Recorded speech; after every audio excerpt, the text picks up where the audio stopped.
Hello everyone, welcome to my YouTube channel. Today we are making chocolate chip cookies, and this recipe is double that I'm making in the video. So I got around 40 chocolate chip cookies. So if you want to make that much, go ahead and follow this recipe. But I will be posting just the regular basic like 20 cookie recipe. So I have 2 cups of brown sugar, and then I'm going to do 1 cup of white sugar. So the reason why I do double the recipe is because I freeze majority of the cookies and I just pull them out when I want some the day of. And it's just always worked for my family and I. So that's just how we do it in this house. But if you want to make all of them the day of, go ahead. But this is just how I do it.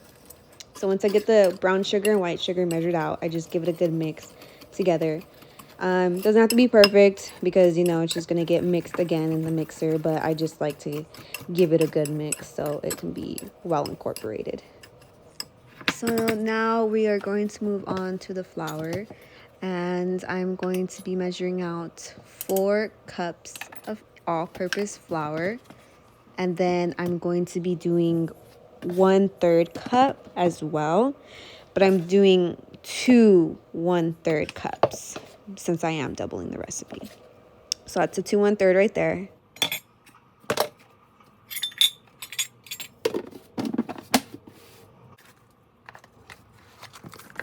So once you have your flour all measured out, you're going to add in the rest of the dry ingredients, which is going to be 2 teaspoons of baking soda. And then for the cornstarch, it's going to be 2 tablespoons.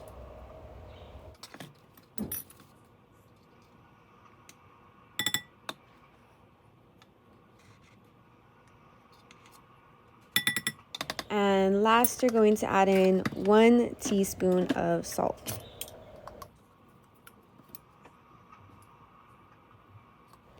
So now that I have all my dry ingredients measured out, I'm going to give it a quick mix.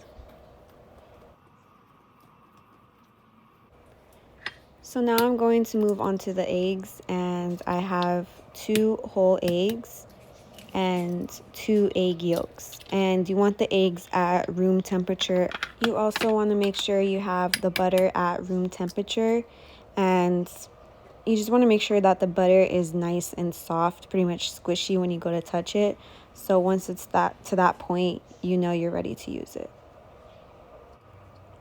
I like to separate my egg whites and egg yolks over a glass container, as you can tell, because I like to just save it and put it in the fridge and just have it for breakfast for the next morning, because nothing goes to waste in this house.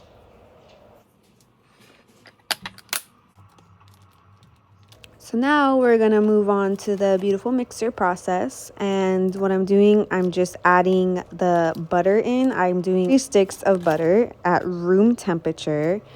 But like I said, this is double the recipe, and I know at the top of my head that it's 3 sticks of butter. But I will be posting the recipe down below. So once I add the butter in, you just want to give it a good mix with the whisking attachment, and just whisk it until it's like nice and creamy. And then I just like to make sure I'm going in there with the rubber spatula and just scraping the whisk off and the sides, just so I make sure it's getting all of it, because sometimes it doesn't. Going to add in the sugar, the brown sugar and the white sugar, which is already mixed together, and I'm just going to mix that for about 2 minutes until I see that it is well incorporated and creamy. So now I'm going to add in the 4 eggs, the 2 whole eggs, and then 2 egg yolks.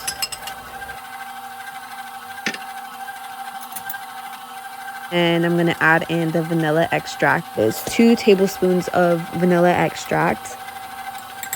And you're just going to give that a good mix for about like 2 minutes as well, until you notice that it's nice and creamy. You kind of just want to do the process of just making sure you're getting in there and scraping. You can kind of see that there are some chunks in there that aren't really mixed in, so that's kind of why I really go in with a scraper or spatula and scrape the sides and the whisk. Just continue mixing.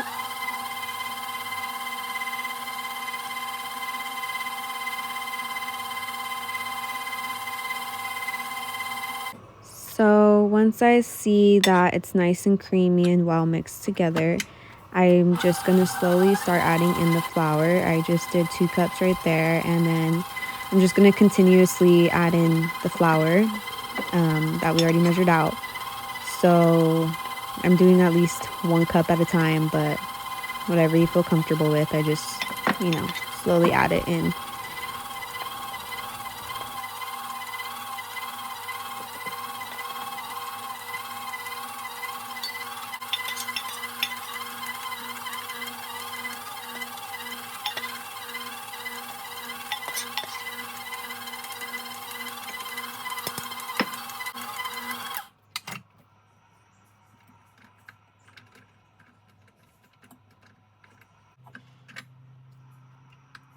So once all the flour is added and well incorporated, I'm just going to remove the whisk and add in the paddle attachment for the chocolate chip part. You don't necessarily have to do this. You can continue with the whisk, but this is just what I prefer to do, but it's totally up to you. You don't have to do this.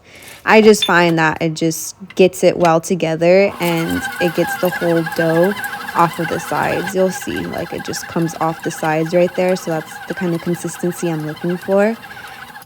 It just makes it easier to, once the chocolate chips are mixed in, I just take it off. And yeah, that's the beautiful consistency that you want right there. Nice, light, and fluffy. So here's the finished results of the cookie dough.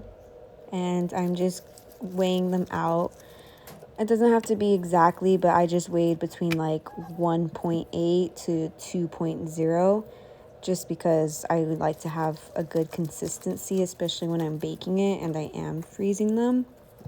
So you don't have to do this step of scaling the cookie dough out if you just want to eyeball it, or just use a spoon or an ice cream scooper to, get your dough out. So it's totally up to you, it's preference, but this is just what I like to do because I like to make sure I have a good consistency of the equal amount of cookie dough. So I just like to wear gloves during this process, but it is totally up to preference, but that's just what I like to do. So once my cookie dough is all rolled out into the little balls, I'm just going to go and press them down.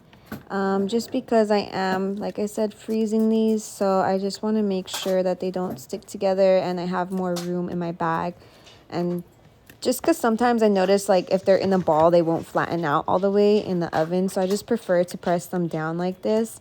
And also I'm just like lifting them up off of the parchment sheet tray, just so they won't stick, because I am sticking this tray in the freezer.